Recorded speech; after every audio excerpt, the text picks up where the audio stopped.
how has your speed and your traveling style evolved from how you started? It sounds like you started really fast. Now it seems like you have a home base in LA. Take me through that evolution and why it evolved. I wonder if this is something with like human psychology of how everyone travels and like why we do this. Because I guarantee, Cam, you've probably done this. You start traveling and you're like, this is freaking awesome. I'm going to go fast. You go to hostels, you just party all the time. You're moving fast. You're moving very, very fast. And after some time, you realize like, oh, that's not doing it for me. I just kind of want to slow down. I get a little tired. I want to like stay longer in each place. So like I mentioned the first trip, I was moving like fast, backpacking. And afterwards, I kind of realized I want to stay somewhere longer. It almost felt like a new challenge of, hey, can I go somewhere where I don't know anyone, stay a little bit longer, don't stay at hostels and make friends. That was like the biggest challenge to me. And that was like when I was going to go to Budapest. So hostel hop for a few months, went to Budapest and stayed for, I think, 2 or 3 months at that time. And at that point, I kind of realized, oh, this is actually kind of nice. Like staying longer in one spot, you get more work done. You could actually build a community, whether it's a transient travel community or not, at least it's longer than a normal backpacker, right? So you actually build real connections.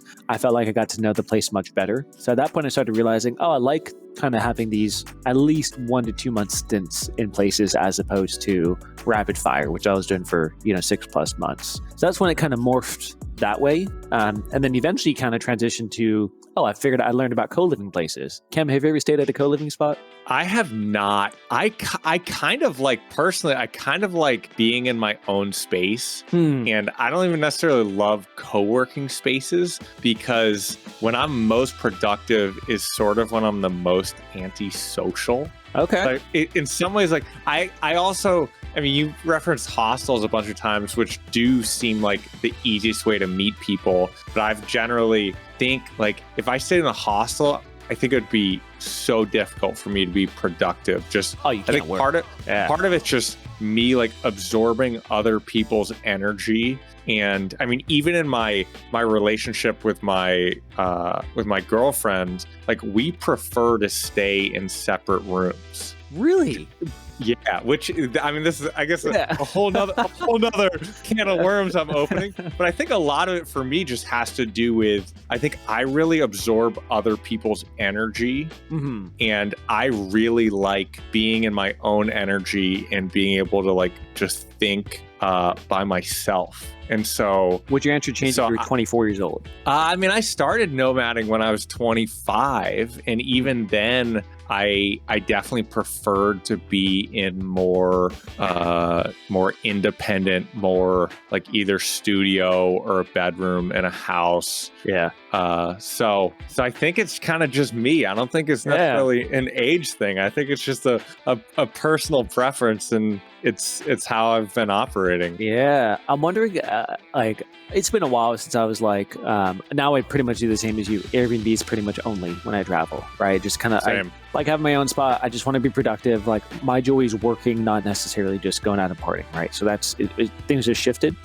I'd be very curious. I haven't done co-living in like 2-3 years at this point, how much I would like that. And co-living, I think, is like co-working. I wouldn't even call it hosteling, but like co-working plus Airbnbs. Like, there's people who are living in the same home for like 3-4 months at a time, if not more. So you have your own room, everyone kind of co-works together. Then you guys do shared activities. Nighttime is great. But I'm wondering if it's great from nostalgia purpose, right? Same as like I graduated from hostels. I graduated from other things. I wonder if I've already graduated from co-living, but just don't even realize it. Yeah. It'd be interesting. Maybe I should go do a co-living experiment. I think part of it for me, I guess, especially when I started traveling, it feels like co-living, hostels obviously less expensive than Airbnb. Co-living like outside generally seems to be way more expensive than an Airbnb. And so I think the frugal part of me is like, I think I'm okay. I'd rather just have my own spot and do my own thing. But I get the appeal of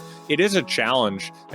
I think what you've described, why you liked slowing down, is the same reason why I've slowed down. When I started, I was doing 6 to 8 weeks in any place was my initial speed. And I did that for 1.5 years. And now I'm generally on a 3 to 6 month speed. A lot of it just has to do with being more productive and actually being able to build relationships. And when you're going really fast, it's so hard to keep a routine, to build relationships, and to like get stuff done because your brain, there's just so much going on. I think it's how I've thought about it is, I think when you go to a new place, it's so stimulating for your brain where it snaps you out of the autopilot subconscious brain into like a very conscious brain, because every detail and everything is new. But switching into, let's call it that, like conscious type of brain activity makes it very difficult to make a lot of progress in business, because you're using so much of your brain power